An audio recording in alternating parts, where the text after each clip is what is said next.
গরিব বউয়ের সবজি চাষ। মা, এভাবে চলতে থাকলে আমরা আর খেতে পাবো না। কত দিন আর জমিদারের জমিতে বেকার খাটবো? জমিদার পুরো মাস কাজ করিয়ে মাত্র 5,000 টাকা দেয়। এই সামান্য টাকা দিয়ে কি করে সংসার চালাবো বল? আমার মনে হয় আমাকে অন্য কিছু কাজ খুঁজতেই হবে, নয়তো আর এভাবে চলবে না। আমাদের মতো গরিবদের ভালো করে খাবার জোটে না, আর ওই জমিদার আমাদের মতো গরিবদের রক্ত জল করা টাকা নিয়ে প্রতি মাসে নতুন নতুন গাড়ি কিনছে। ভগবানকে এসব দেখেও চোখ বন্ধ করে থাকেন। আমাদের কষ্টের কি কোনো মূল্য নেই? আমাদের কপালে মনে হয় সুখ নেই মা। আমাদের ছোট কুসুমের মুখে কখনো ভালো খাবার তুলে দিতে পারলাম না। তোমাদের জন্য আমি কিছুই করতে পারলাম না মা। এই ব্যর্থতা আমাকে ভেতরে ভেতরে কুড়ে খাচ্ছে।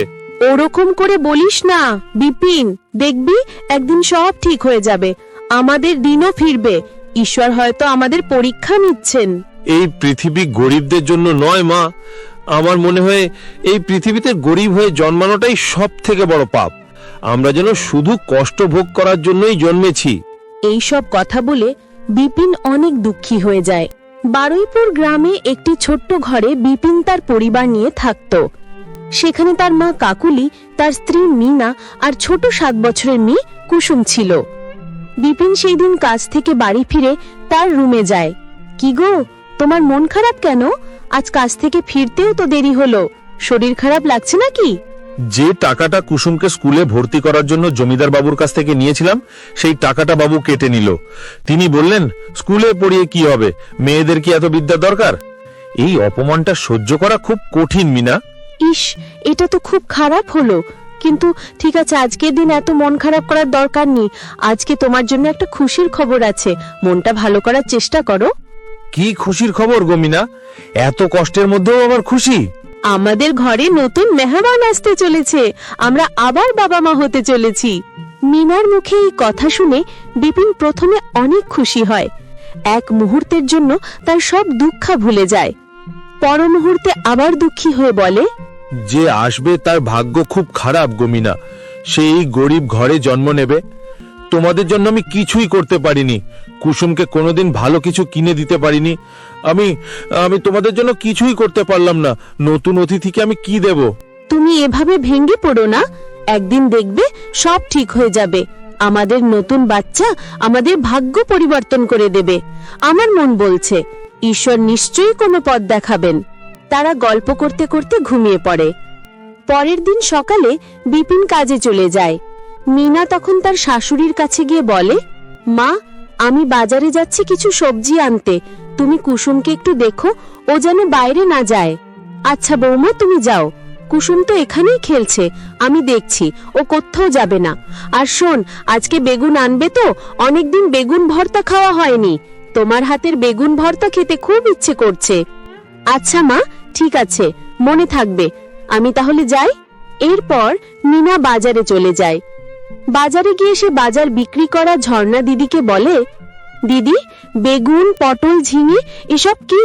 অনেকদিন হয়ে গেল, দেখছি কিছু সবজি পাওয়া যাচ্ছে না কেন? কিছু সমস্যা হচ্ছে নাকি?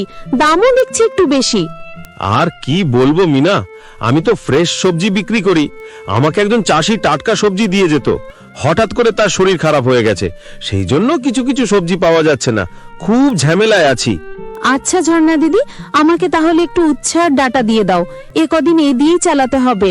আচ্ছা, এই কদিন এইসব সবজি দিয়ে চালাও। আমি অন্য একটা চাষি খুঁজছি, পেয়ে গেলে আর কোনো সমস্যা হবে না, তুমি চিন্তা করো না। মিনা বাজার নিয়ে বাড়ি ফিরে আসে। রান্নাঘরে রান্না করতে করতে কাকুলি বলে, বৌমা, তোমাকে বেগুন আনতে বললাম, বেগুন কই? তুমি কি ভুলে গেলে নাকি? মা, ঝর্ণা দিদির কাছে বেগুন নেই। অনেক কিছু সবজি পাওয়া যাচ্ছে না। উনি বললেন যার কাছ থেকে সবজি নিতেন তার শরীর খারাপ। অনেকদিন হয়ে গেল বেগুন ভর্তা খাইনি। আজকে ভাবলাম একটু বেগুন খাবো, তাও হলো না। ভাগ্যিস বেগুন আনতে বললেই এমন হবে। কাকলির মন খারাপ হয়ে যায়। সে মন খারাপ করে রুমে চলে যায়। শাশুড়িকে দেখে মিনারও মন খারাপ হয়ে যায়। রাতে সবাই মিলে খাবার খেতে বসলে কাকলি অল্প খাবার খেয়ে উঠে পড়ে। রাতে বিপিন মিনাকে বলে, আচ্ছা মিনা, মা আজকে একদম কম ভাত খেলো কেন বলতো? মা কি আমার উপর রাগ করেছে নাকি বলতো? আমি তো মাকে জিজ্ঞেস করার সাহস পেলাম না। না না, সেরকম কিছু না। মা আজকে আমাকে বেগুন আনতে বলেছিল, আজকে বাজারে আমি বেগুন পাইনি, তাই মাও তো মন খারাপ করেছে। উনি আসলে তোমার উপর রাগ করেননি। ও, এই ব্যাপার। আমি ভাবলাম মা আমার উপর রেগে আছে। আমি একটু ভয়ই পেয়ে গিয়েছিলাম। বিপিন, আমার মাথায় একটা আইডিয়া এসেছে। আচ্ছা, আমাদের বাড়ির পিছনে অনেক জায়গা ফাঁকা পড়ে আছে, ওইখানে কিছু সবজি চাষ করলে কেমন হয়? আমাদের নিজেদের সবজির জন্য আর বাজারে ছুটতে হবে না। না মিনা, এইরকম অবস্থায় তোমাকে আবার ওইসব করতে হবে না। এখন তোমার রেস্টের প্রয়োজন। তুমি এখন কিচ্ছু করবে না, শুধু কুসুম আর মায়ের খেয়াল রাখবে। ডাক্তারও তোমাকে সাবধানে থাকতে বলেছে। শোনো, আমি তো একা নই, মা তো রয়েছে। আমি সকালে একবার মাকে জিজ্ঞাসা করব, মা কি বলে দেখি। মা রাজি হলে দুজন মিলে অল্প অল্প করে শুরু করতে পারি। তোমার মাথায় একটা কিছু এলেই হয়, বাস, আর দেখতে নেই। সেটা করে তবে ছাড়বে। আচ্ছা, মাকে আগে জিজ্ঞেস করো, মা কি বলে দেখো, তারপর ভাববে ওইসব। চলো এখন ঘুমিয়ে পড়ো, রাত অনেক হলো। পরের দিন সকালে রান্না করতে করতে মিনা তার শাশুড়িকে বলে, মা, এক কাজ করলে হয় না? আমাদের বাড়ির পিছনে কিছু অল্প অল্প করে সবজি চাষ করলে হয় না? আমাদের যখন মন চাইবে যে কোনো সবজি রান্না করে খেতে পারবো, টাটকাও হবে। হ্যাঁ বৌমা, তুমি একদম ঠিক বলেছ। আমরা যদি চাষ করি তাহলে সবজির সমস্যা মিটে যাবে, এতে আমাদের কিছু পয়সাও বাঁচবে। এই বুদ্ধিটা আগে কেন আসেনি? পরের দিন মিনা ও তার শাশুড়ি বাড়ির পিছনে সব রকমের সবজি চাষ করতে শুরু করে। তারা সেখানে সব রকমের সবজির দানা বসিয়ে দেয়। কাকুলি তার পুরনো অভিজ্ঞতা কাজে লাগিয়ে বীজ বনে, আর মিনা তাকে সাহায্য করে। কিছুদিন পর মিনাদের বাড়ির পিছনে অনেক রকমের সবজি হয়, বেগুন, পটল, ঝিঙে, লঙ্কা। তারা সেই সবজি রান্না করে খেতে থাকে। তাদের আর সবজির জন্য বাজারে যেতে হয় না। একদিন রান্না করতে করতে মিনা তার শাশুড়িকে বলে, মা, আমাদের তো অনেক সবজি চাষ হচ্ছে, সব তো আমরা খেতে পারবো না। কিছু সবজি বিক্রি করে দিলে হয় না? তাতে দুটো টাকা আসবে। হ্যাঁ বৌমা, ঠিক বলেছ। কিছু কিছু সবজি বিক্রি করে দিলে আমাদের কিছু টাকা ইনকাম হয়ে যাবে। কিন্তু বৌমা, সবজি বিক্রি করবে কাকে? বাজারে গিয়ে তো আর হুট করে বিক্রি করা যাবে না। ওসব আমার ওপরে ছেড়ে দাও মা, আমি ঠিক সবজি বিক্রি করে দেব। আমার মাথায় একটা বুদ্ধি এসেছে। পরের দিন মিনা বাজারে ঝর্ণা দিদির কাছে যায়। কি গো মিনা, অনেকদিন বাজারে আসুনি কেন? সবজি খাওয়া কি ছেড়ে দিলে নাকি? কুসুম কেমন আছে? না না দিদি, আমি আর আমার শাশুড়ি আমাদের বাড়ির পিছনে সবজি চাষ করেছি, সেই সবজি দিয়েই কাজ মিটে যায়, বাজারে আসার দরকার পড়ে না আর। সব রকম সবজি চাষ করেছো? কি কি ফলিয়েছো বলো তো? হ্যাঁ দিদি, সব রকমই সবজি চাষ করেছি। এখন তো বেগুনও প্রচুর হয়েছে। আজকে তাহলে বাজারে কি দরকার রে মিনা? কিছু লাগবে নাকি? দিদি, আজকে আমি সবজি আনতে আসিনি। আমাদের যা সবজি চাষ হয় সব তো খেতে পারবো না, তাই তুমি আমার থেকে কিছু সবজি কিনবে। আমাদের সবজি একদম টাটকা, কোনো রাসায়নিক সার দেওয়া নেই। না রে, আমি কিনতে পারবো না। যে আমাকে সবজি দিত তার তো শরীর ঠিক হয়ে গেছে, সে আমাকে আজকেই সব রকমের সবজি দিয়ে গেল। তুই যদি আমাকে আগে বলে রাখতিস, আমি তাহলে কিছু সবজি নিতাম। কিছু মনে করিস না মিনা? আচ্ছা দিদি, ঠিক আছে, আমি তাহলে আসছি। যদি কখনো লাগে তাহলে আমাকে জানিও। এরপর মিনা দুঃখী মনে বাড়ি ফিরে আসে। রাতে সে বিছানায় দুঃখী মনে বসে থাকে। তাকে এমন বসে থাকতে দেখে বিপিন বলে, কি হয়েছে মিনা, তোমার মন খারাপ কেন? কি হয়েছে বলো? মা বকেছে নাকি? এত চুপচাপ কেন? না গো, মা কিছু বলেনি। আজকে ঝর্ণা দিদির কাছে গিয়েছিলাম, ভেবেছিলাম কিছু সবজি আমরা বিক্রি করে দেব, কিছু টাকা ইনকাম হয়ে যাবে, কিন্তু সে সবজি নিল না। আমাদের এত সবজি এখন কি হবে? আচ্ছা, তুমি মন খারাপ করো না। ঝর্ণা দিদি তোমার সবজি নেয়নি তো কি হয়েছে? আমার কাছে একটা আইডিয়া আছে, যা হবে ভালোর জন্যই হবে। কি আইডিয়া গো? তাড়াতাড়ি বলো তো। আমাদের একটা পুরনো ঠেলা আছে, আমি ওটা সারিয়ে দেব। তুমি সবজিগুলো ঠেলায় করে পাড়ায় পাড়ায় বিক্রি করবে, এতে লাভ আরো বেশি থাকবে। মাঝখানে কেউ কমিশন নিতে পারবে না। হ্যাঁ, ঠিক বলেছ। আমরা আমাদের নিজের চাষের সবজি নিজেরাই বিক্রি করলে আমাদের লাভটা বেশি হবে। আর আমাদের সবজি যেহেতু টাটকা, সবাই কিনতেও চাইবে। এটা খুব ভালো বুদ্ধি দিয়েছো তুমি। পরের দিন বিপিন ঠেলা সারিয়ে দিলে মিনা ঠেলাতে সবজিগুলো ভালো করে সাজিয়ে নেয় আর পাড়ায় বিক্রি করতে বেরিয়ে পড়ে। টাটকা সবজি দেখে গ্রামের লোকজন মিনার থেকে সব সবজি কিনে নেয়। মিনা সব সবজি বিক্রি করে অনেক খুশি হয়। সে বাড়ি ফিরে আসে। কি গো বৌমা, কেমন বিক্রি হলো? সবাই সবজি নিল?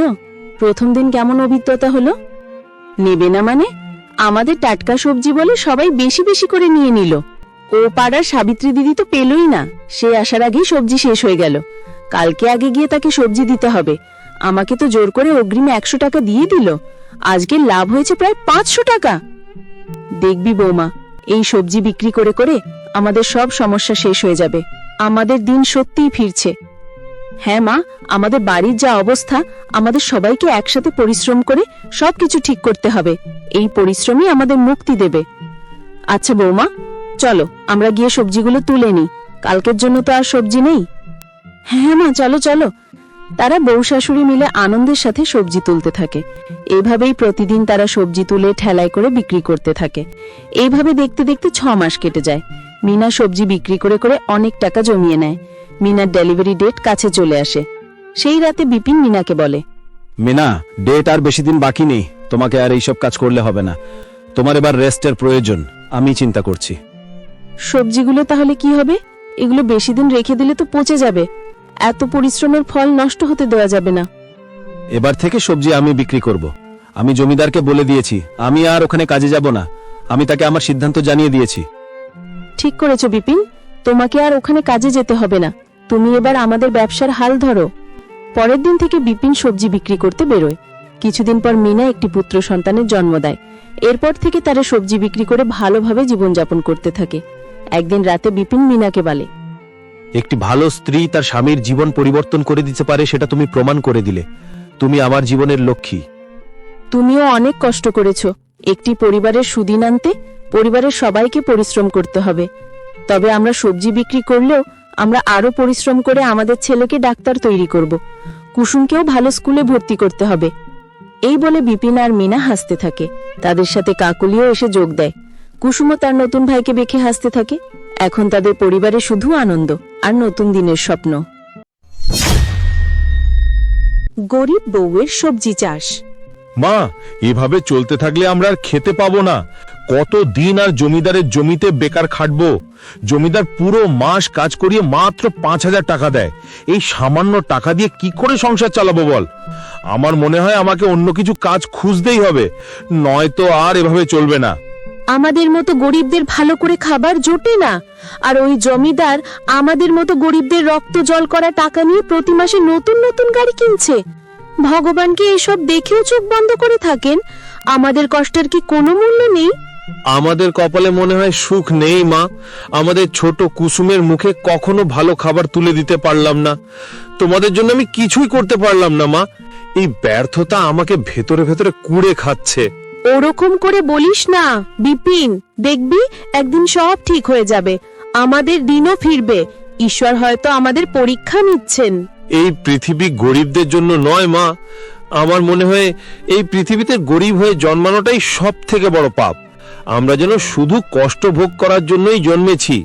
এইসব কথা বলে বিপিন অনেক দুঃখী হয়ে যায়। বারুইপুর গ্রামে একটি ছোট্ট ঘরে বিপিন তার পরিবার নিয়ে থাকত। সেখানে তার মা কাকুলি, তার স্ত্রী মিনা আর ছোট 7 বছরের মেয়ে কুসুম ছিল। বিপিন সেই দিন কাজ থেকে বাড়ি ফিরে তার রুমে যায়। কি গো, তোমার মন খারাপ কেন? আজ কাজ থেকে ফিরতেও তো দেরি হলো। শরীর খারাপ লাগছে নাকি? যে টাকাটা কুসুমকে স্কুলে ভর্তি করার জন্য জমিদার বাবুর কাছ থেকে নিয়েছিলাম, সেই টাকাটা বাবু কেটে নিল। তিনি বললেন, স্কুলে পড়িয়ে কি হবে, মেয়েদের কি এত বিদ্যা দরকার? এই অপমানটা সহ্য করা খুব কঠিন মিনা। ইস, এটা তো খুব খারাপ হলো। কিন্তু ঠিক আছে, আজকের দিন এত মন খারাপ করার দরকার নেই। আজকে তোমার জন্য একটা খুশির খবর আছে। মনটা ভালো করার চেষ্টা করো। কি খুশির খবর গো মিনা? এত কষ্টের মধ্যেও আবার খুশি? আমাদের ঘরে নতুন মেহমান আসতে চলেছে। আমরা আবার বাবা মা হতে চলেছি। মিনার মুখে এই কথা শুনে বিপিন প্রথমে অনেক খুশি হয়। এক মুহূর্তের জন্য তার সব দুঃখ ভুলে যায়। পর মুহূর্তে আবার দুঃখী হয়ে বলে, যে আসবে তার ভাগ্য খুব খারাপ গো মিনা। সেই গরিব ঘরে জন্ম নেবে। তোমাদের জন্য আমি কিছুই করতে পারিনি। কুসুমকে কোনোদিন ভালো কিছু কিনে দিতে পারিনি। আমি তোমাদের জন্য কিছুই করতে পারলাম না। নতুন অতিথিকে আমি কি দেব? তুমি এভাবে ভেঙে পড়ো না। একদিন দেখবে সব ঠিক হয়ে যাবে। আমাদের নতুন বাচ্চা আমাদের ভাগ্য পরিবর্তন করে দেবে। আমার মন বলছে ঈশ্বর নিশ্চয়ই কোনো পথ দেখাবেন। তারা গল্প করতে করতে ঘুমিয়ে পড়ে। পরের দিন সকালে বিপিন কাজে চলে যায়। মিনা তখন তার শাশুড়ির কাছে গিয়ে বলে, মা, আমি বাজারে যাচ্ছি কিছু সবজি আনতে, তুমি কুসুমকে একটু দেখো, ও যেন বাইরে না যায়। আচ্ছা বৌমা, তুমি যাও, কুসুম তো এখানেই খেলছে, আমি দেখছি, ও কোথাও যাবে না। আর শোন, আজকে বেগুন আনবে তো, অনেকদিন বেগুন ভর্তা খাওয়া হয়নি, তোমার হাতের বেগুন ভর্তা খেতে খুব ইচ্ছে করছে। আচ্ছা মা, ঠিক আছে, মনে থাকবে, আমি তাহলে যাই। এরপর মিনা বাজারে চলে যায়। বাজারে গিয়ে সে বাজার বিক্রি করা ঝর্ণা দিদিকে বলে, দিদি, বেগুন, পটল, ঝিঙে এসব কি? অনেকদিন হয়ে গেল, দেখছি কিছু সবজি পাওয়া যাচ্ছে না কেন? কিছু সমস্যা হচ্ছে নাকি? দামও দেখছি একটু বেশি। আর কি বলবো মিনা, আমি তো ফ্রেশ সবজি বিক্রি করি, আমাকে একজন চাষি টাটকা সবজি দিয়ে যেত, হঠাৎ করে তার শরীর খারাপ হয়ে গেছে, সেই জন্য কিছু কিছু সবজি পাওয়া যাচ্ছে না, খুব ঝামেলায় আছি। আচ্ছা ঝর্ণা দিদি, আমাকে তাহলে একটু উচ্ছে আর ডাটা দিয়ে দাও, এ কদিন এই দিয়েই চালাতে হবে। আচ্ছা, এই কদিন এইসব সবজি দিয়ে চালাও, আমি অন্য একটা চাষি খুঁজছি, পেয়ে গেলে আর কোনো সমস্যা হবে না, তুমি চিন্তা করো না। মিনা বাজার নিয়ে বাড়ি ফিরে আসে। রান্নাঘরে রান্না করতে করতে কাকুলি বলে, বৌমা, তোমাকে বেগুন আনতে বললাম, বেগুন কই? তুমি কি ভুলে গেলে নাকি? মা, ঝর্ণা দিদির কাছে বেগুন নেই, অনেক কিছু সবজি পাওয়া যাচ্ছে না, উনি বললেন যার কাছ থেকে সবজি নিতেন তার শরীর খারাপ, অনেকদিন হয়ে গেল বেগুন ভর্তা খাইনি, আজকে ভাবলাম একটু বেগুন খাবো, তাও হলো না, ভাগ্যিস বেগুন আনতে বললেই এমন হবে। কাকলির মন খারাপ হয়ে যায়, সে মন খারাপ করে রুমে চলে যায়। শাশুড়িকে দেখে মিনারও মন খারাপ হয়ে যায়। রাতে সবাই মিলে খাবার খেতে বসলে কাকলি অল্প খাবার খেয়ে উঠে পড়ে। রাতে বিপিন মিনাকে বলে, আচ্ছা মিনা, মা আজকে একদম কম ভাত খেলো কেন বলো তো? মা কি আমার উপর রাগ করেছে নাকি বলো তো? আমি তো মাকে জিজ্ঞেস করার সাহস পেলাম না। না না, সেরকম কিছু না, মা আজকে আমাকে বেগুন আনতে বলেছিল, আজকে বাজারে আমি বেগুন পাইনি, তাই মাও তো মন খারাপ করেছে, উনি আসলে তোমার উপর রাগ করেননি। ও, এই ব্যাপার, আমি ভাবলাম মা আমার উপর রেগে আছে, আমি একটু ভয়ই পেয়ে গিয়েছিলাম। বিপিন, আমার মাথায় একটা আইডিয়া এসেছে। আচ্ছা, আমাদের বাড়ির পিছনে অনেক জায়গা ফাঁকা পড়ে আছে, ওইখানে কিছু সবজি চাষ করলে কেমন হয়? আমাদের নিজেদের সবজির জন্য আর বাজারে ছুটতে হবে না।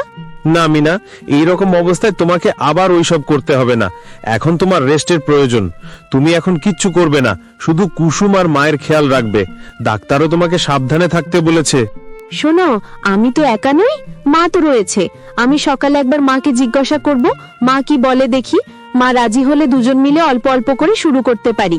তোমার মাথায় একটা কিছু এলেই হয়, বাস, আর দেখতে নেই, সেটা করে তবে ছাড়বে। আচ্ছা, মাকে আগে জিজ্ঞেস করো, মা কি বলে দেখো, তারপর ভাববে ওইসব। চলো এখন ঘুমিয়ে পড়ো, রাত অনেক হলো। পরের দিন সকালে রান্না করতে করতে মিনা তার শাশুড়িকে বলে, মা, এক কাজ করলে হয় না? আমাদের বাড়ির পিছনে কিছু অল্প অল্প করে সবজি চাষ করলে হয় না? আমাদের যখন মন চাইবে যে কোনো সবজি রান্না করে খেতে পারবো, টাটকাও হবে। হ্যাঁ বৌমা, তুমি একদম ঠিক বলেছ, আমরা যদি চাষ করি তাহলে সবজির সমস্যা মিটে যাবে, এতে আমাদের কিছু পয়সাও বাঁচবে। এই বুদ্ধিটা আগে কেন আসেনি? পরের দিন মিনা ও তার শাশুড়ি বাড়ির পিছনে সব রকমের সবজি চাষ করতে শুরু করে। তারা সেখানে সব রকমের সবজির দানা বসিয়ে দেয়। কাকুলি তার পুরনো অভিজ্ঞতা কাজে লাগিয়ে বীজ বনে, আর মিনা তাকে সাহায্য করে। কিছুদিন পর মিনাদের বাড়ির পিছনে অনেক রকমের সবজি হয়, বেগুন, পটল, ঝিঙে, লঙ্কা। তারা সেই সবজি রান্না করে খেতে থাকে, তাদের আর সবজির জন্য বাজারে যেতে হয় না। একদিন রান্না করতে করতে মিনা তার শাশুড়িকে বলে, মা, আমাদের তো অনেক সবজি চাষ হচ্ছে, সব তো আমরা খেতে পারবো না, কিছু সবজি বিক্রি করে দিলে হয় না? তাতে দুটো টাকা আসবে। হ্যাঁ বৌমা, ঠিক বলেছ, কিছু কিছু সবজি বিক্রি করে দিলে আমাদের কিছু টাকা ইনকাম হয়ে যাবে। কিন্তু বৌমা, সবজি বিক্রি করবে কাকে? বাজারে গিয়ে তো আর হুট করে বিক্রি করা যাবে না। ওসব আমার ওপরে ছেড়ে দাও মা, আমি ঠিক সবজি বিক্রি করে দেব, আমার মাথায় একটা বুদ্ধি এসেছে। পরের দিন মিনা বাজারে ঝর্ণা দিদির কাছে যায়। কি গো মিনা, অনেকদিন বাজারে আসুনি কেন? সবজি খাওয়া কি ছেড়ে দিলে নাকি? কুসুম কেমন আছে? না না দিদি, আমি আর আমার শাশুড়ি আমাদের বাড়ির পিছনে সবজি চাষ করেছি, সেই সবজি দিয়েই কাজ মিটে যায়, বাজারে আসার দরকার পড়ে না আর। সব রকম সবজি চাষ করেছো? কি কি ফলিয়েছো বলো তো? হ্যাঁ দিদি, সব রকমই সবজি চাষ করেছি, এখন তো বেগুনও প্রচুর হয়েছে, আজকে তাহলে বাজারে কি দরকার রে মিনা? কিছু লাগবে নাকি? দিদি, আজকে আমি সবজি আনতে আসিনি। আমাদের যা সবজি চাষ হয় সব তো খেতে পারবো না, তাই তুমি আমার থেকে কিছু সবজি কিনবে। আমাদের সবজি একদম টাটকা, কোনো রাসায়নিক সার দেওয়া নেই। না রে, আমি কিনতে পারবো না। যে আমাকে সবজি দিত তার তো শরীর ঠিক হয়ে গেছে, সে আমাকে আজকেই সব রকমের সবজি দিয়ে গেল। তুই যদি আমাকে আগে বলে রাখতিস, আমি তাহলে কিছু সবজি নিতাম। কিছু মনে করিস না মিনা? আচ্ছা দিদি, ঠিক আছে, আমি তাহলে আসছি। যদি কখনো লাগে তাহলে আমাকে জানিও। এরপর মিনা দুঃখী মনে বাড়ি ফিরে আসে। রাতে সে বিছানায় দুঃখী মনে বসে থাকে। তাকে এমন বসে থাকতে দেখে বিপিন বলে, কি হয়েছে মিনা, তোমার মন খারাপ কেন? কি হয়েছে বলো? মা বকেছে নাকি? এত চুপচাপ কেন? না গো, মা কিছু বলেনি। আজকে ঝর্ণা দিদির কাছে গিয়েছিলাম। ভেবেছিলাম কিছু সবজি আমরা বিক্রি করে দেব, কিছু টাকা ইনকাম হয়ে যাবে, কিন্তু সে সবজি নিল না। আমাদের এত সবজি এখন কি হবে? আচ্ছা, তুমি মন খারাপ করো না। ঝর্ণা দিদি তোমার সবজি নেয়নি তো কি হয়েছে? আমার কাছে একটা আইডিয়া আছে, যা হবে ভালোর জন্যই হবে। কি আইডিয়া গো? তাড়াতাড়ি বলো তো। আমাদের একটা পুরনো ঠেলা আছে, আমি ওটা সারিয়ে দেব। তুমি সবজিগুলো ঠেলায় করে পাড়ায় পাড়ায় বিক্রি করবে, এতে লাভ আরো বেশি থাকবে। মাঝখানে কেউ কমিশন নিতে পারবে না। হ্যাঁ, ঠিক বলেছ। আমরা আমাদের নিজের চাষের সবজি নিজেরাই বিক্রি করলে আমাদের লাভটা বেশি হবে। আর আমাদের সবজি যেহেতু টাটকা, সবাই কিনতেও চাইবে। এটা খুব ভালো বুদ্ধি দিয়েছো তুমি। পরের দিন বিপিন ঠেলা সারিয়ে দিলে মিনা ঠেলাতে সবজিগুলো ভালো করে সাজিয়ে নেয় আর পাড়ায় বিক্রি করতে বেরিয়ে পড়ে। টাটকা সবজি দেখে গ্রামের লোকজন মিনার থেকে সব সবজি কিনে নেয়। মিনা সব সবজি বিক্রি করে অনেক খুশি হয়। সে বাড়ি ফিরে আসে। কি গো বৌমা, কেমন বিক্রি হলো? সবাই সবজি নিল? প্রথম দিন কেমন অভিজ্ঞতা হলো? নেবে না মানে? আমাদের টাটকা সবজি বলে সবাই বেশি বেশি করে নিয়ে নিল। ও পাড়ার সাবিত্রী দিদি তো পেলই না, সে আসার আগেই সবজি শেষ হয়ে গেল। কালকে আগে গিয়ে তাকে সবজি দিতে হবে।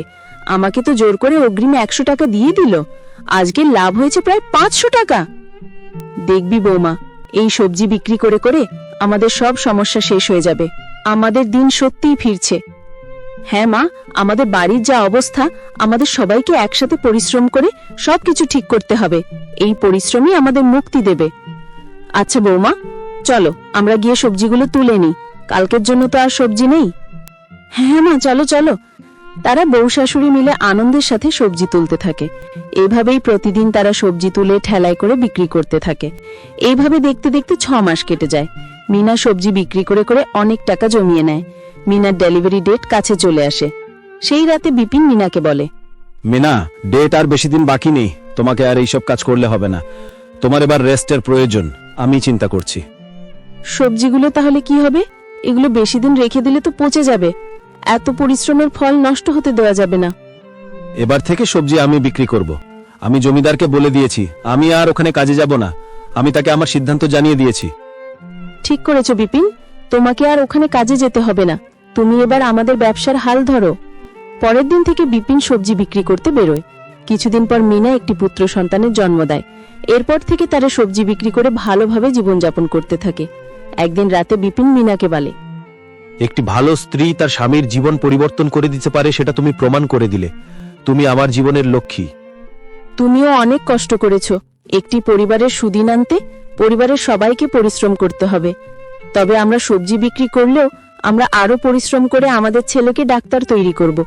কুসুমকেও ভালো স্কুলে ভর্তি করতে হবে। এই বলে বিপিন আর মিনা হাসতে থাকে। তাদের সাথে কাকুলিও এসে যোগ দেয়।